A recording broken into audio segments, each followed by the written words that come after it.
Welcome into Hoops Forum, a production of Radius Athletics and a Quick Timeout podcast. I'm back again this week with my co-host Randy Sherman. Big thanks to our sponsors over at 323 Sports. Summer is on its way, which means it's time to start thinking about those summer camps. Your campers will love the 323 Sports Performance Camp t-shirts, which start at an incredibly low price of $7.99. To find out more, visit 323sports.com, or you can contact a sales rep at sales@323sports.com. They'll be sure to do it right for your summer camp program. Now that the high school and college basketball seasons are over, there's a little bit more time to go back and dive a little bit deeper into film and systems of play. And one of those teams for you, Randy, has been the Furman Paladins. Oh yeah. Yeah, the team that's been on my sort of radar screen for a few years now that I've watched and just sort of like, yeah, someday I'm going to do a project on their offense, and then I think this year with them having, a really strong team returning, I really clued in and kind of just kept clips of some of their better possessions throughout the year. Watched all 900 and something made baskets that they had this past season, and had a video ready to go and release the morning they played Virginia, and man, was that well timed. So yeah, so pat myself on the back there by calling my shot there. So yeah, I would describe them as a team that sort of, and you probably know way more about them than I do because you're there locally and have connections to their program, and but I just watch on TV and through video. But I would say their take or their spin on the Princeton offense is sort of like a modernization of it in a way. Not that Princeton needs a whole lot of modernization really, but I would say that their take on it is very interesting to me, and it's obviously aesthetically pleasing, made more so by the skill level of their players and the kind of the versatility of a lot of their players. Kind of even their taller kids can shoot and handle the ball a little bit. So yes, that those kind of teams always interest me. And when I look at stats and analytics rankings and I start to see some teams like Furman pop up, I dig a little deeper. So yeah. More coaches are doing this, so it's not unique to Coach Ritchie, but he's done an incredible job of making it his own. And like you said, it's not necessarily an offense that needs to be recreated or anything, but fit to his players. And I know he's brought in some other coaches to kind of pick their brain and taken aspects of like what they've done and kind of develop that within the Princeton offense. And Yeah. so some of the concepts that you see here may look familiar from other things, and there's a reason for that. But I think he's done a masterful job of, like you mentioned, kind of catering it to their players and the kinds of kids that they have recruited. Yeah. Kind of it's helped those kids succeed, but I think the other way too, like those kids have helped the system succeed as well, or have done well Absolutely. within the system. So I'm Yeah. sure even this year, even more so than last year, people are just more familiar with it. They had a chance to be on several times, so probably people have at least seen this a little bit. Yeah. And if they haven't, man, I've got a playlist of 7 videos now that you can get a Cliff's Notes version of what they're all about. So Yeah, we'll direct them to that there at yeah. the end here. But we wanted to show a little bit of those today. And so kind of a breakdown. I tried to just pick out a few that were related. You have some 5-out stuff as well, but I kind of Yeah. focused here in particular on the Princeton offense. So again, kind of for those that are listening and not watching, I'd encourage you to go back and watch these. Either watch these on Randy's YouTube page, or you can watch kind of parts of them here, the breakdown. Randy will talk you through some of them. So this first one here, I wanted to keep it kind of general and just talk about basic Princeton offensive concepts, but to the point that you made about some things maybe that are unique, or not necessarily unique, but just that they do and they do well. Yeah. Kind of start just at the beginning, Okay. and I'll have you kind of talk through it.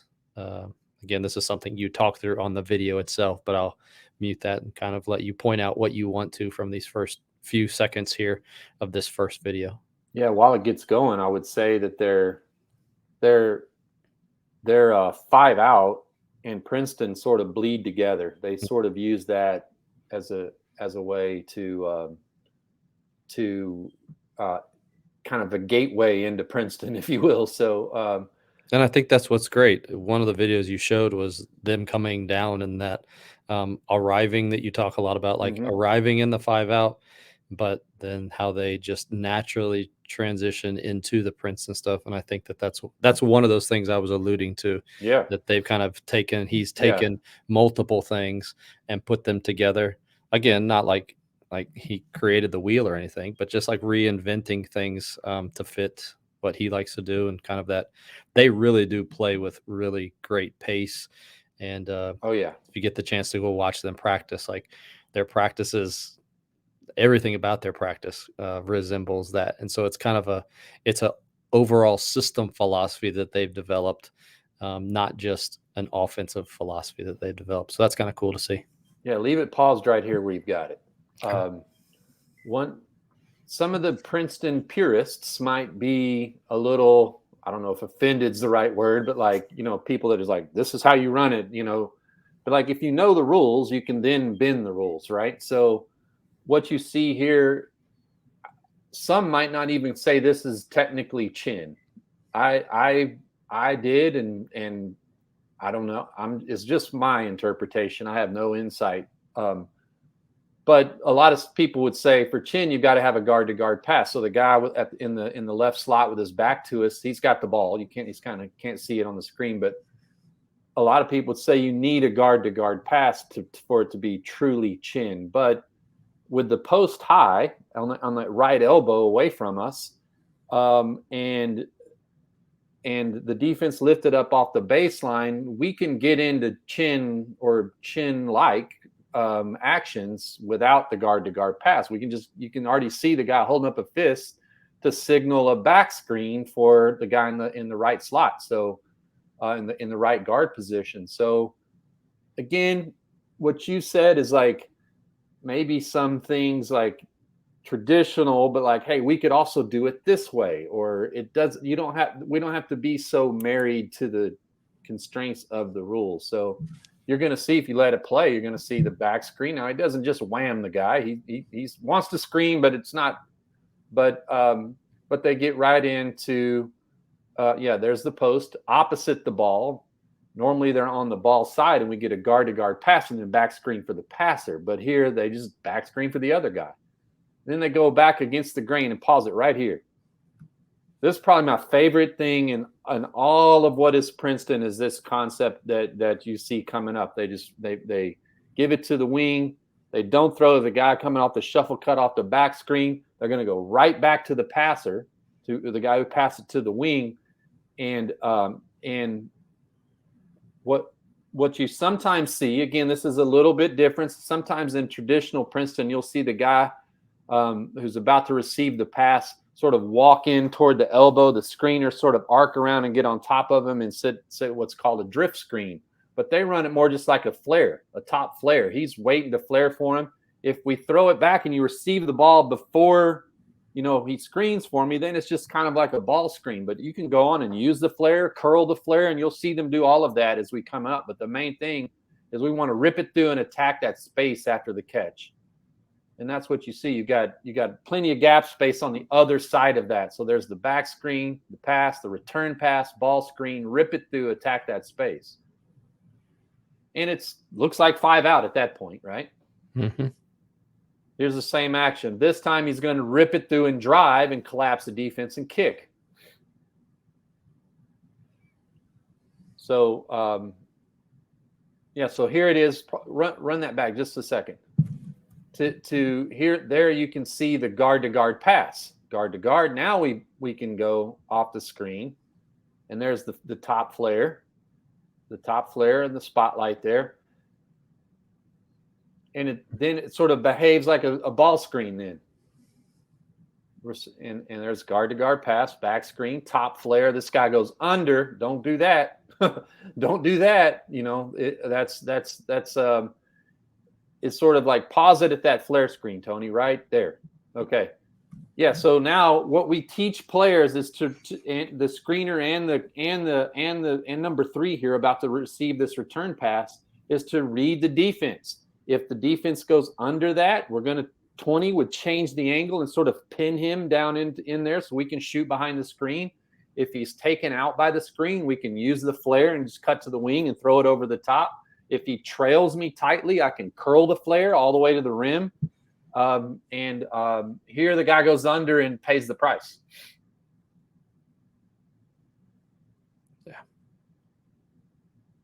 But this is sort of a traditional Princeton action that's done with a little bit, I won't say better, but just like more open spacing and it hits a little quicker. Here the same action gets 2 on the ball, so they throw it back. 2 on the ball, throw it back. And I think that one's a great example, and really all of them have been.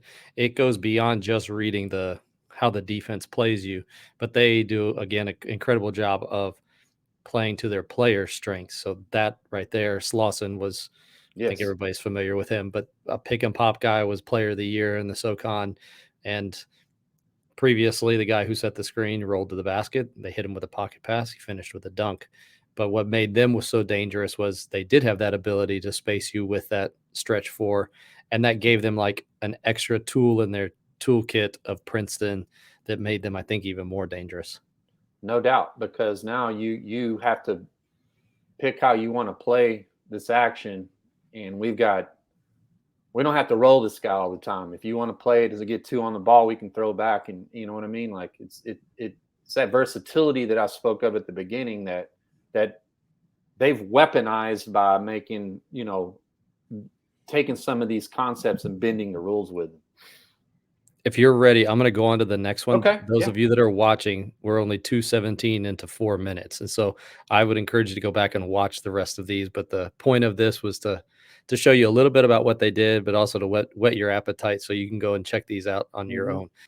This kind of builds on it. The next one that I want to show them, the point series out of the Princeton offense. Yeah. So here you're going to just see a team who kind of like, one thing I always talk about with coaches when I help them sort of wrap their head around Princeton is know your shapes, your shapes. Like what does chin look like? It looks like 2 guards, 2 forwards, a post at the free throw line on one of the elbows, right? What does low post look like? We got a wing, a post, a point, a stretch, and a corner, right? Like, so in point, what you're going to see in these clips is a team just sort of like finding that shape, getting the guy to the elbow and the pinch post area, and then playing out of it.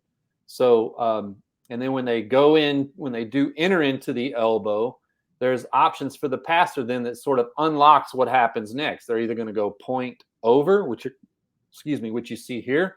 They might go screen away, which you'll see a little bit later, but they just run a split in the corner off of the elbow entry.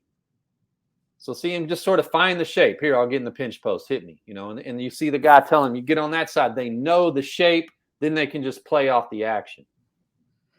Point over, run that one back if you will again.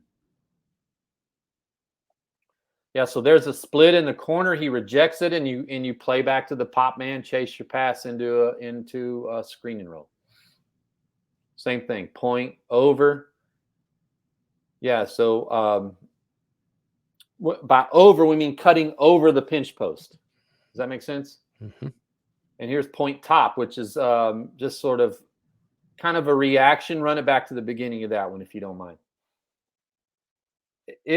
Pause it when we get to the shape, like right there. So if we're in point and we can't enter it to the pinch post, the guy can just step off the pinch post and ball screen for me. And we're basically in spread ball screen. And here you see a nice, hard, aggressive roll that breaks the defense. And number 3 there with his back to us. His man tags, and he fills into the taillights of it and makes them pay for tagging. Great coaching, great design. The defense is doing something they're coached to do, and we punish them for it.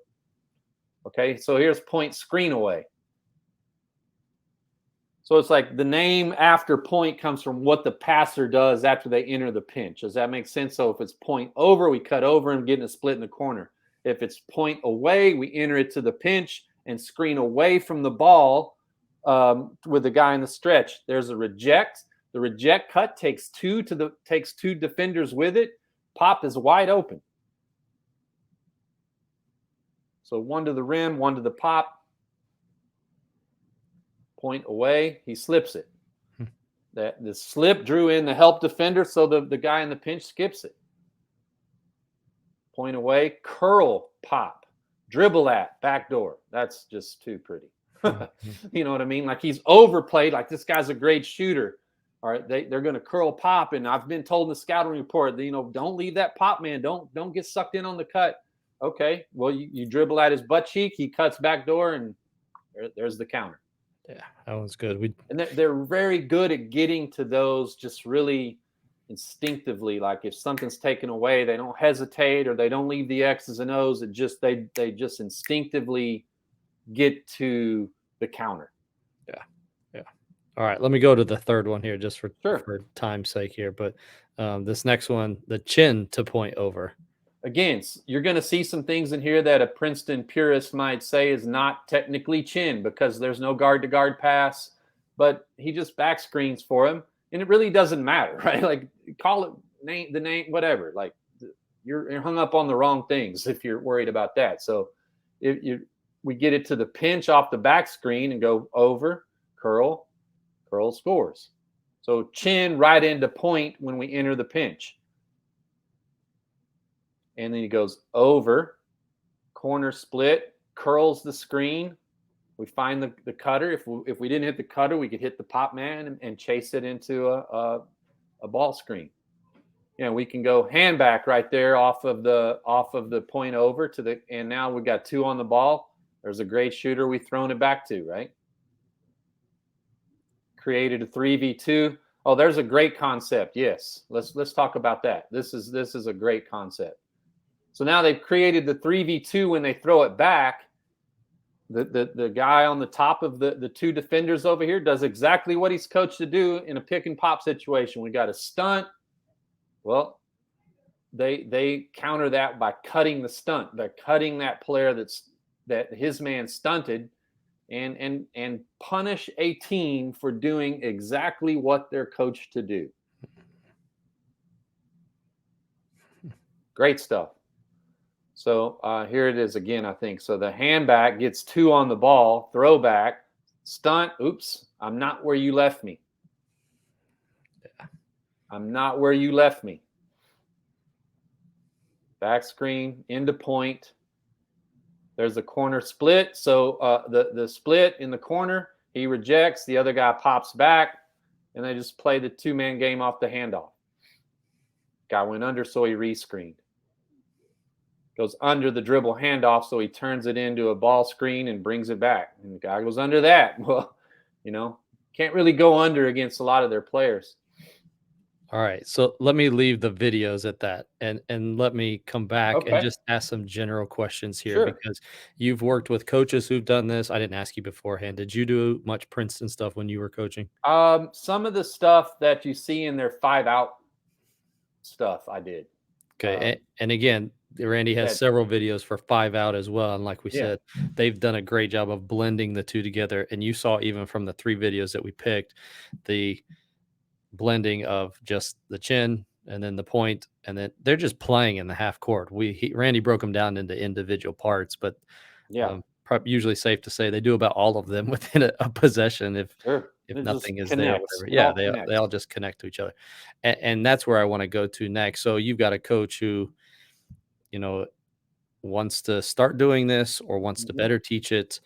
Where do you start when it comes to teaching all this? Just simply because there's a lot of things, and as we all know, the more if-thens you start giving to players, especially brand new that have no concept of the concepts that you're trying to introduce, if they're all brand new, it doesn't go very well. I would say 2 things come to mind. For me, when I get asked that question about any offense, my answer is always transition offense. First, before we talk about our offense, we got to talk about how we're going to get into our offense. So that would be one starting point. I think the spirit of your question might be more specifically to the half court offense. Where do you start? I would say for a coach, and then ergo his or her players, we've got to know our shapes. We've got to know our shapes, like what they all look like. Like what does low post look like? What is point? Where are the 5 players on the court when it's this thing called point? Where are they when it's this thing called low post? Where are they when it's chin? Where are they when it's open, which is another word for 5 out? Point, wing, corner, corner is open, or some coaches call that different stuff, but it's basically 5 out. So it starts with sort of knowing that, and from that shape, what are our actions and triggers? So if you know your shape, a trigger is a pass or a cut or a screen or something like that. Oftentimes it's a pass, or then you can start to connect. Okay, we've run through that. Now this sort of design leads us to another shape, and we've sort of morphed into from low post to point to open back to point or something like that, right? So it's really about knowing those shapes, and if we can just find a familiar shape, we know what to do. So and then it's about knowing the triggers. The guy with the ball is the decision maker. He passes it and we're reacting to him or her. Do they cut over? Do they cut screen away? So it's like you shape, then a pass oftentimes, and then a trigger. I would assume that you typically, do you go all 5, or is it typically like 3, or is it 4-man to start out with? For the individual, what you just said, for learning the triggers. I like to do that in 2s and 3s. For repping them and executing them in 2s and 3s. Most of the time they're at most 3-player, pass. Like in the way Furman runs it, they'll oftentimes make a side top side reversal, screen away. So that's 3 players, a passer, a screener, and a cutter. You can rep that with 3 players. Or you want to work on your corner split. So you got a guy in the pinch, a guy with the ball on the point spot, enter it into the pinch, and we just go get in a corner split to sort of break down point over, for example, to work on reject, pop, follow. So like just taking those little microcosms of it in 3-player groups is a great way to just play with the ideas and the triggers. Is there anything, this may be a bad question, but for coaches that have no basis for the system, they don't know the system as a whole, is there almost like a beginner's, like we only do point over, chin, and away, or like Yeah. what are there Great. some No, that's a great question. What you see sometimes, like with younger team, like maybe a guy's a varsity head coach or a female or male coach coaching the varsity team, they kind of have the full package at their varsity level, but like with their younger teams, JV, 9th grade, they only run point or only run chin or something like that, just to keep the teaching menu down on those teams.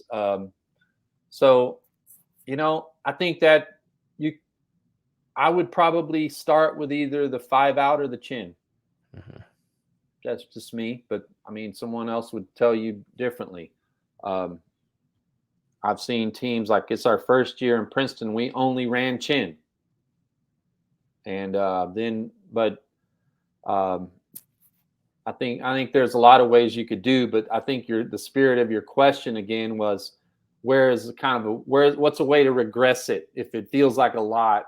We'll just take one of those phases and focus on that, like playing, off the pinch post and just running points. Some great teams, like a team I did a lot of videos on, Nebraska Wesleyan, is a Division III, contender and a very good program at that level, and they run almost exclusively point. At least the last time I checked in on them, they did. So it can be done that way. Again, know your shapes and triggers and just play out of them. Yeah. You mentioned Nebraska Wesleyan, and you have other Princeton offense videos. Sure. Why don't you tell them about, because you're consolidating everything into one place and making it easier for people to find this stuff. Not only tell them like where to find them, where to find it, but also what to look for if they're interested in this. Maybe for the beginners, like check out maybe it's just to check out Yeah. Nebraska Wesleyan, all the way up to, if you're more advanced, I'd check out these videos. Okay, great question. I would say if you're interested in point series, check out that playlist on Nebraska Wesleyan on my YouTube channel, because that's going to give you hours to watch of point, over, and this specific entry, whether it was a guard-to-guard pass or a brush cut or whatever, like very specific, tightly defined topics on each of those short videos. Like, so if you're interested in point, go there. I'd say the whole package, maybe some of my videos on the Stanford women's team.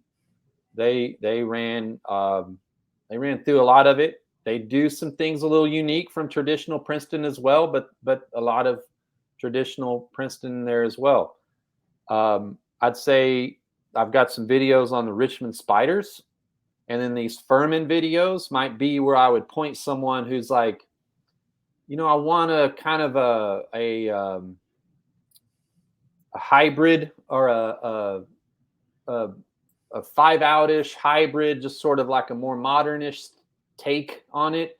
I'd point you there to Richmond or the Furman videos. For someone who's like, no, man, I'm old school Pete Carrill, I want to do it that way, I've got maybe 1 or 2 videos on Holy Cross from a couple of years ago, where their coach is from their former coach being from the Pete Carrill literally coaching tree. So they run it in a very traditional manner. So there's a spectrum on my YouTube channel that you could explore. I also think, maybe correct me if I'm wrong, there's a couple articles on fast model. At least there were, I think, Princeton related. I don't know if any of Randy's were on there. Yeah, But they may be something just sure. diagram Yeah. wise of things that they could see if they wanted to have some more. I've got a playbooks that I've kind of taken and adapted some of my thoughts and ideas into a couple playbooks. You can hit me up I can give you a link to those. Go ahead and give them the link. Go ahead and give them that so they can find where. Yeah, just Just email for the me. website. Yeah. Yeah, just go to radiusathletics.com and contact me, or however. I've got a Gumroad. I think it's Radius Athletics at gumroad.com, which is like where I sell some playbooks. Got on there as well. So Several things to check out if you're interested in that. Couple other interesting things that Randy and I have coming up, so be paying attention to our socials for that. I think coaches will be interested in developing a little bit more this off season, and some things that we have available to them that you can increase your playbook, but not just increase your playbook, but also increase your understanding of some bigger systems of play. So be on the lookout for that. yeah. Thanks to everybody who joined us this week live. If you missed any part of the show, you can go back and watch or listen. Just search on YouTube Hoops Forum or Radius Athletics, and there you'll find the full interview. Or you can go to any podcast platform and search A Quick Timeout. For Randy Sherman, I'm Tony Miller. We'll talk to you again next time on Hoops Forum.